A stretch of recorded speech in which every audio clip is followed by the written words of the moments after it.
there was no more Commander Bailey Jones. Therefore, there was no more mask. So now I had to face this person who had been running, hiding, doing things that she wasn't proud of. And even though no one else could see it, I had to look in the mirror and I saw it. Welcome to Book Therapy. I'm your host, Kim Patton. There's no way to count how many books are floating around in this world. Some are decent, some are truly terrible, and some are great. Today we're going to take a deep dive into one great book. Together we will discover gems of truth and encouragement to help you as a foster and adoptive family raise kids from hard places. You're ready, I'm ready, let's get this party started. Hello, and welcome back to Book Therapy. I have missed you all. I'm so glad to be back. I have an amazing guest for you, not only this week, but next time. There is a part 1 today and a part 2 that will follow up our conversation. And I also have more guests and more books, and I'm so excited to bring them all to you. Before we get started, I just want to shout out to all the foster mamas who are listening. Thank you so much for your service, for your love, for your sacrifice, for your chaperoning and your dinner cooking and your snack giving and all the things that you do. I am working hard behind the scenes to bring you more and more resources. We have the Foster Mama Journal, but I am working on a book for you. So I'll keep you posted. It's in the works. It's out to beta readers now. But I just wanted you to know that I see you today in whatever you're doing, and what you do does not go unnoticed or unappreciated. All right, on with the show. Let's dive into the book. Today we are talking about Pearls in the Pews, Bringing Post-Abortion Healing to the Church by Tonya Bailey Jones. Tonya lives in Louisiana. She served our country as a naval officer for over 20 years, and now she's the host of Beauty Beyond the Ashes podcast, and as well as ministering to women in her community with post-abortion healing. She is a wife, a mother, and a grandmother, and I'm so lucky to have her on the podcast with me today. Welcome to the show, Tonya. Thank you so much, Kim, for having me. When you find out that you're pregnant, there's just an onslaught of worries, and you know that all too well. So we're going to talk about a few things regarding your experiences. First of all, I do want to go ahead and dive into just the pain and the abortion hole that was created when you were just 17 years old and you're faced with this decision of an unplanned pregnancy and figuring out what to do and what you're going to do to make it work. I think that you made it clear in your book that some things really catch you off guard, and it's almost like you're stuck and you don't know what to do, and so you choose the option that is right in front of you. So can you talk to me a little bit about the abortion hole that was created in your life when you were just 17 years old? Yes. Like you said, it's usually the circumstances that propel a woman to even consider the option of abortion. It's usually lies from the enemy that she can't have this baby, she can't survive. There's always a can't attached to it, some negative circumstances. And at 17, we're really not equipped to handle that type of decision in the first place. And then all the circumstances that surround it, particularly for me, I came from an impoverished family. So we already had a couple of younger children in the household from my sister, and I couldn't imagine my mom having an additional responsibility. Disappointing my mom was a factor. I was just graduated and on my way to my first year of college. I was the first one to go to college in my family. So those were extenuating circumstances that all alone would have done that. But on top of that, there were some people in my life that pushed me in that direction by telling me some lies about the father of the baby, and I had no way of knowing what the truth was, which all of that tied all together, I believe, just propelled me to think, if I don't have the baby, which I didn't even at the time think of it as a baby, I said, it's a pregnancy. If I end the pregnancy, then all of that stuff will go away and I can keep going. So those are the circumstances that people think about. You really don't think about the other side. What happens on the other side? That's why it's so surprising, because a motherless child is still a mother. On the other side of abortion is a broken heart, because you're a mother with no baby. And whether you realize it in that moment or not, that brokenness happens. There is a hole that is created because there is a loss. We don't consider it a loss because we made that choice. But there is still a loss. There is still grief associated with it that we usually don't know about. But we can't address the grief because we don't even know we're grieving. So all of this creates a brokenness in you that you walk with from then on. And your every decision thereafter has an element of that brokenness to it. And so at the age of 17, I created this hole in my heart that left me feeling worthless, unloved, unlovable, unworthy, and just wanting to make myself feel better and make people see me as worthy. No one ever told me that I wasn't. I told that to myself. So most women don't even realize this. Most females, because I wasn't a woman at the time, but most females experience this at the onset of their post-abortive journey, and they don't even know it. Man, we can go in so many directions. I'm just thinking about all of the things that this brings up. It sounds like something that you experienced was disenfranchised grief, which is a fairly new term in that it acknowledges that sometimes we experience grief that society doesn't recognize. So I was introduced to it in a scenario of a birth mother who has placed her child for adoption. She is experiencing a loss and grief that society says she shouldn't have because she didn't deserve to have that baby. And that's a terrible thing to say to a woman. You would never say you don't deserve to be a mother to your child. Of course you do. But same thing. A woman with an unplanned pregnancy has to make a choice between two extremely difficult options. Either end the pregnancy and live with the turmoil in the aftermath of losing a child, or place your child for adoption and live with the turmoil and tragedy of not being able to have a relationship with the child that you birthed. Or if you choose to parent, and like you said, if you're in an impoverished situation, you're having to deal with finances and childcare and raising your child while still sometimes being a child yourself, and like going off to school or working, becoming a working mother, or a mother who's still in school and having to figure out all those pieces.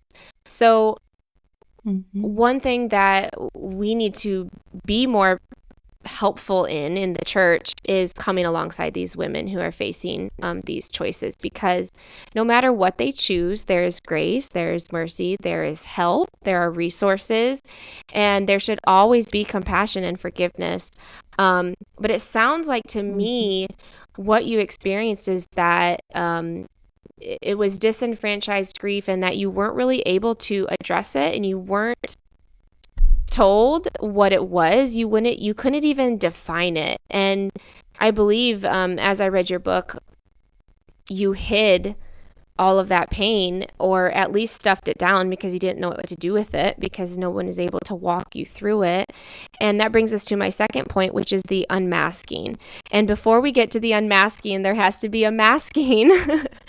And Mhm. your career was Mhm. incredible. And so talk to me about the success of your career and the way you grew your family.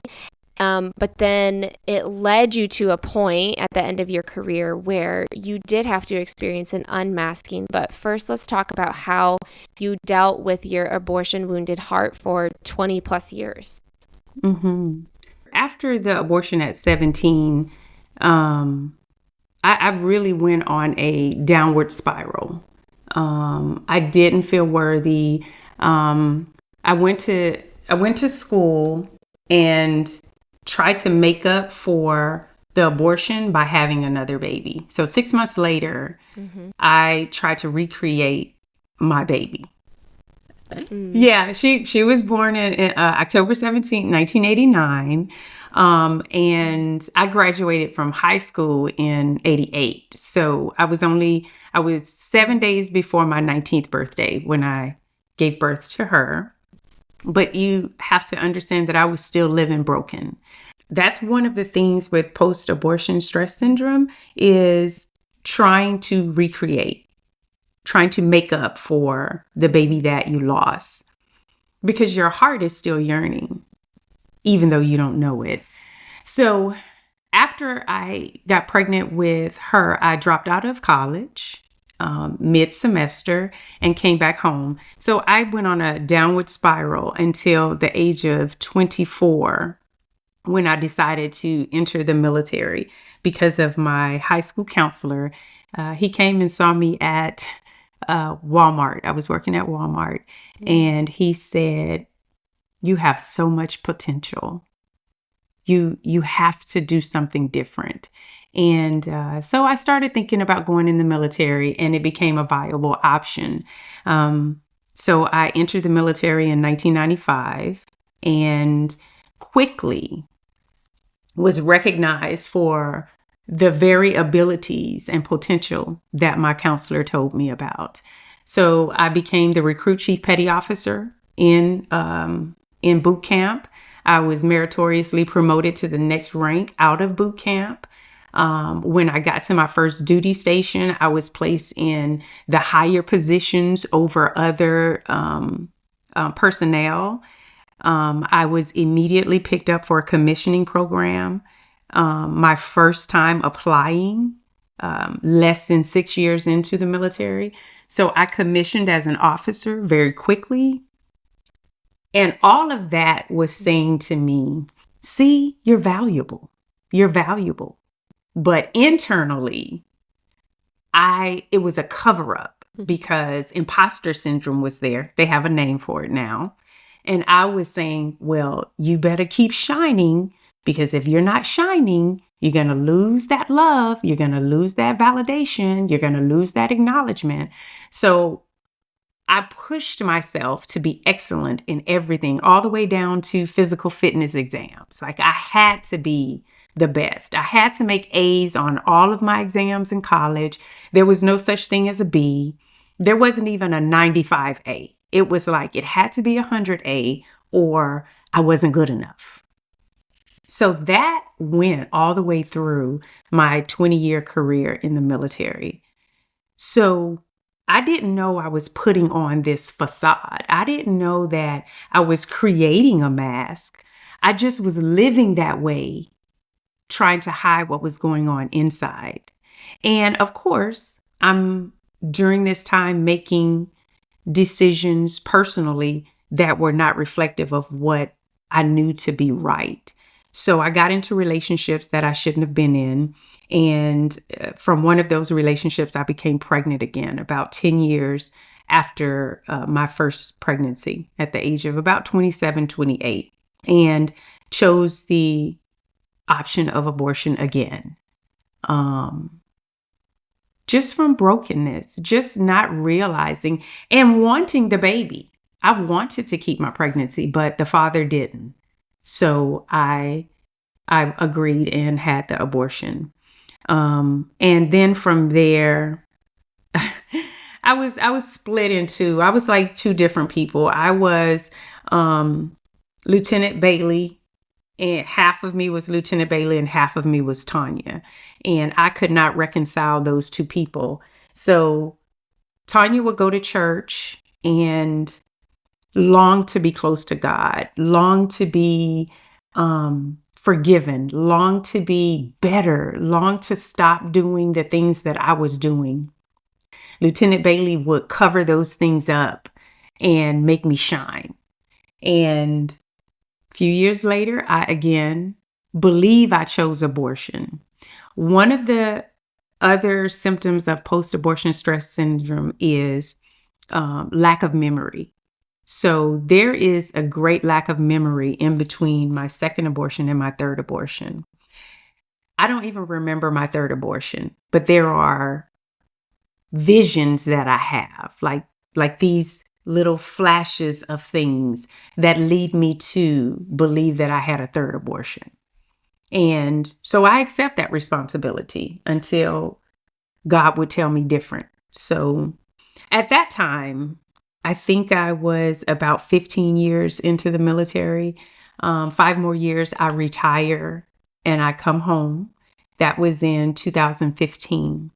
By then, I had gotten married to an amazing man, and we had a daughter in 2010.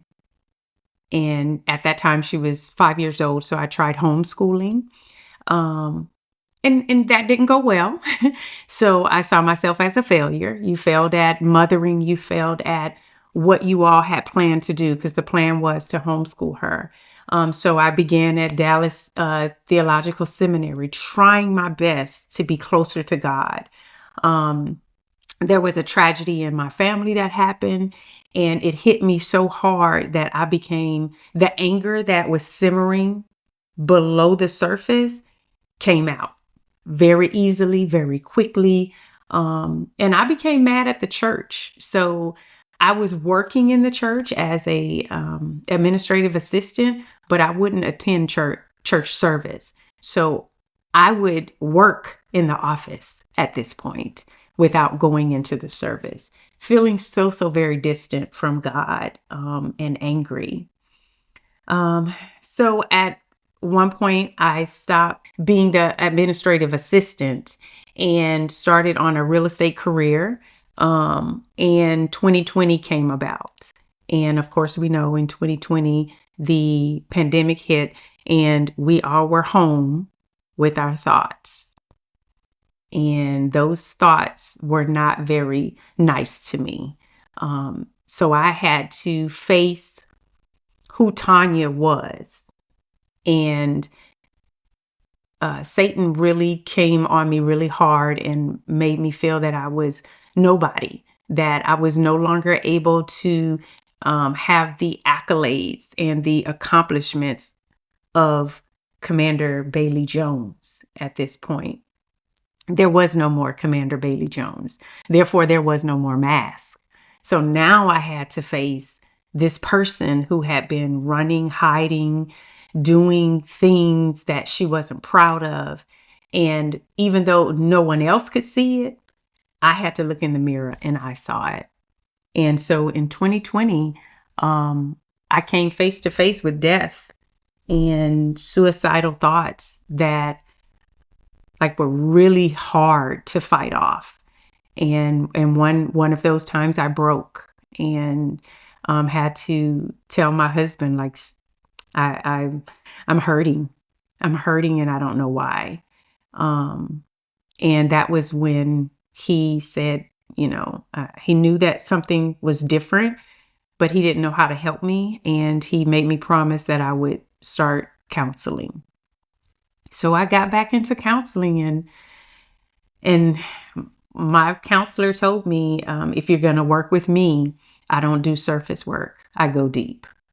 And I knew that's what I needed. So God gave me the perfect counselor at the perfect time. And we started going deep, and we dug up the abortion. I want to read a quote on page 30 that mirrors what you're speaking about. It says, "There was so much that happened during that dark period. There were things at play in my life that caused me to make a decision that I had not faced or took the time to feel. There were people and circumstances that were extremely influential in that decision. I had to address all of this." But how? How does one dig into the depths of something that they have held hidden, buried for 33 years? And you have a story near the end of the book that blows my mind. It is when you are speaking in front of 500 people in November of 2022, and you have a table right in front of you. It says, at that table sat women who knew of a well put together woman who had overcome single motherhood and married the man of her dreams. They knew of a woman with a thriving marriage and loving family. At that table sat my best friend of 40 years. At that table sat women who knew me better than most, yet were about to learn of the darkest days of my life. What would they think of me an hour from now? And so as we talk about the unmasking, and then next we talk about the journey to acceptance, the transformation that you experienced went from hiding for 33 years and not even knowing what was buried underneath to unmasking, figuring everything out, uncovering the source of your pain, and then accepting the mission and call from God to speak boldly about it to people who had no idea, first of all, your closest friends, and then, starting a ministry to where you're ministering to other abortion wounded women. So talk to me about the journey to acceptance and the way that God broke you in that year where you had to address everything, and what he has done since then to use your story as a ministry to other women. Thank you for listening to another episode of Book Therapy. For all the details about the author, the book, and what we talked about today, please see the show notes. As always, if you enjoy this podcast, please leave us an honest review on Spotify or Apple. This helps get the word out. And even better, if you know of a foster adoptive family and you think this episode will encourage them, go ahead and send them a text, because not only will it brighten their day, but it will give them another resource, another tool as they are doing the hard work of loving and serving vulnerable children. Thank you, thank you, thank you. We will see you next time.